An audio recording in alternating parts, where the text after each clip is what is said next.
Not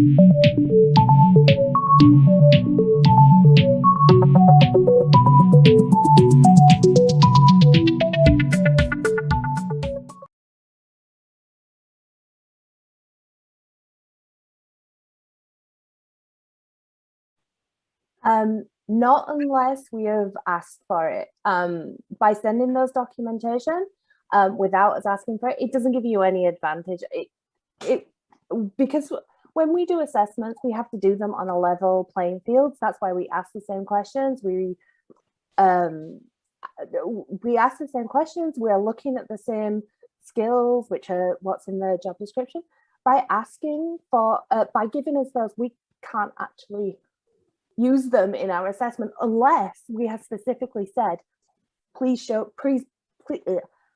bring with you examples of modeling work, which I have seen other organizations that I have attended do that before, of please give an example of X, or can you bring an example of a process flow with you? But unless we ask for it, it is not going to be helpful. At least at the organizations I have had experience with. Okay, thank you, Amanda, for that. It's important to look at the requirements for the job and also figure out exactly what the job entails and also what is required for you to apply for the job. I think that's the important note I'm getting from Amanda. Ola, it says for resumes, is it okay to add? Sorry, I have a question. I wanted to direct that same question to Ola as a recruiter. So okay, Amanda great. Is talking from I don't know if Ola has another point of view. Oh, Amanda is certainly right. Okay. If I am looking at the resumes and we haven't specifically asked for anything of the sort, I wouldn't be sharing that with the hiring manager, because like she said, that wouldn't be a level playing field and wouldn't be an objective way to assess candidates. Okay, thank you so much, Ola, for the answer. Can I jump in for a second on that? Absolutely. So I'm not the recruiter. I'm not on the recruiter end, but on the second level interview. So I would be a technical interview. So that might be a more appropriate time to present something like a work sample. Would that make sense to you guys? Yes. Yeah. So I think maybe when applying, depending on the requirements, stick to what the job has asked for.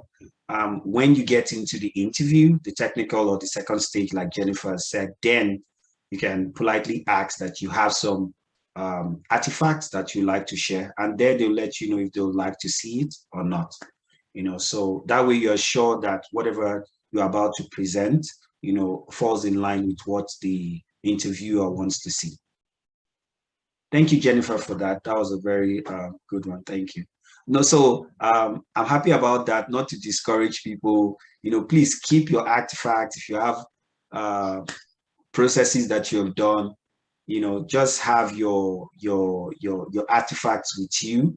Sometimes it's required, and you could politely ask, and that will give an opportunity for you to be able to show what I've done. Interviews where they asked, and I was able to share them. One thing you have to be very careful of is that when you start a position at a company, you sign a privacy agreement. And that means that whatever you produce is owned by the company and not by you.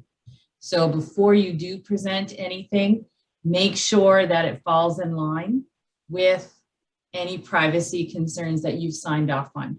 So if you do have something, make sure it does not state anything that would be an issue for that company that you are presenting. I just want to make sure that that's out there, because you do have to be careful nowadays in what you are presenting, what artifacts you are. So putting out there, because they may not necessarily belong to you depending on the